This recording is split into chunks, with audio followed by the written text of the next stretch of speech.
फार छान वागला तो. काही खास किस्सा की असं आठवण राहिला असेल ते आपल्या व्ह्युअर्सला सांगायची इच्छा असेल? हो नक्की, खूप खूप आठवणी आहेत. म्हणजे लोकांनी माझ्याशी चांगलं वागावं म्हणून उमेशने इतके प्रयत्न घेतलेले आहेत आमच्या सेटवरती. मग ते हिंदी भाषिक म्हणू नका, म्हणजे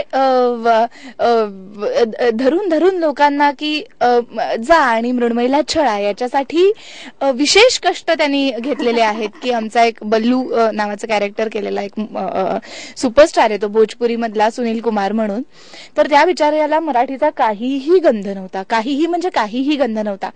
तर ह्या मुलांनी केवळ माझ्यासाठी आणि मला छान वाटावं म्हणून त्याला काही म्हणी शिकवल्या. आणि फॉर एक्झाम्पल भाजीत भाजी मेथीची, मृण्मयी माझ्या प्रीतीची, आपण काय म्हणतोय त्याला काही माहिती नसायचं. आणि हा नालायक मुलगा त्याला माईक वरती या गोष्टी म्हणायला लावायचा सगळ्या सेट समोर.